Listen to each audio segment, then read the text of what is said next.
About to discover what every investor ought to know about annuity rates.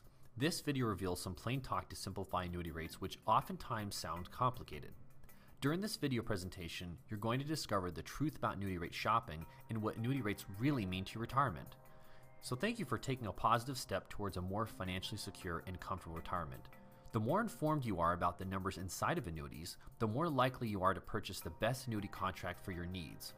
Signing an annuity contract that best fulfills your financial needs can help ensure that your retirement objectives will be met. Furthermore, annuity contracts are often full of complex terms, numbers, and percentages that can be confusing to the typical person. Even more, there are sometimes numbers being advertised that may make certain annuities look like they can produce an income that they may not actually be possible. But guess what?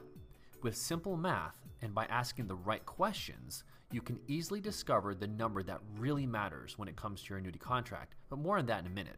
First, we want to cover some of the types of annuity rate numbers you'll see, and later we'll tell you which one is the number you should pay attention to, because going after the wrong number may cost you, but more on that later. When a fixed income annuity contract offers a rate, it can mean three different things. Let's examine them now. The first type of annuity rate we will examine is the rate of growth, or rate of interest. This rate is the amount that is being credited to your contract. For example, if you have a fixed annuity with a 5% rate of growth, it means that a year after your premium of $100,000 goes into the annuity, your accumulation value should be $105,000, or a 5% rate of growth.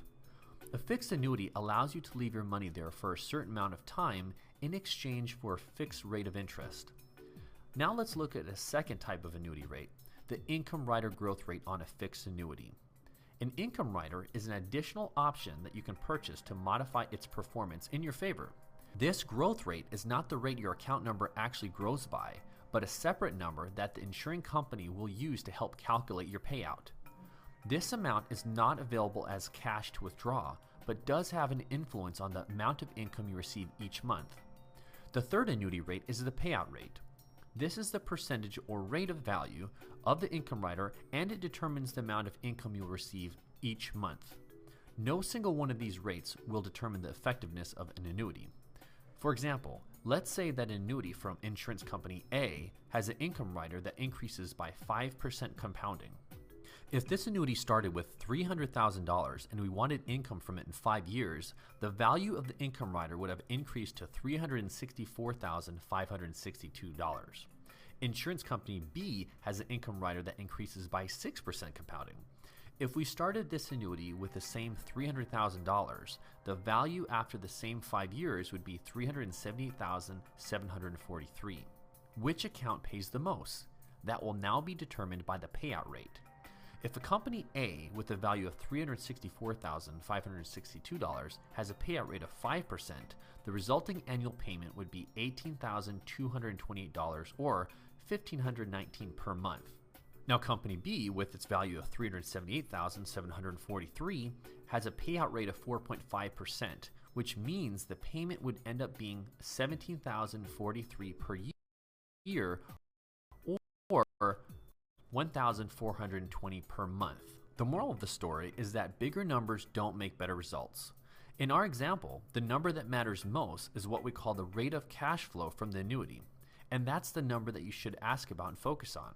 Rate of cash flow is the number you want because that is the actual number that shows what is going into your pocket. This is the one number that answers the age-old question, which is the best annuity for my needs? So how do you figure out the rate of cash flow in the sea of annuity numbers? It's really simple. Going back to our previous example, if insurance company A will pay $18,228 per year, what we must remember is that you had to pay in a premium of $300,000 in order to get that. So the cash flow is calculated by taking the number the insurance company is giving you, $18,228, and dividing it by the original amount you paid, $300,000.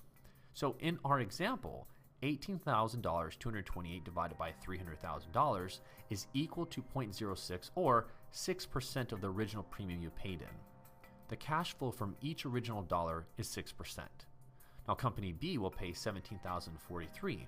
By doing the same math, $17,043 divided by $300,000 is 0.056 or 5.6% cash flow on each original dollar. So now we can easily see that one payout is superior to the other. Stop focusing on the generalized rates and start paying attention to the rate of cash flow. This is the number that matters most.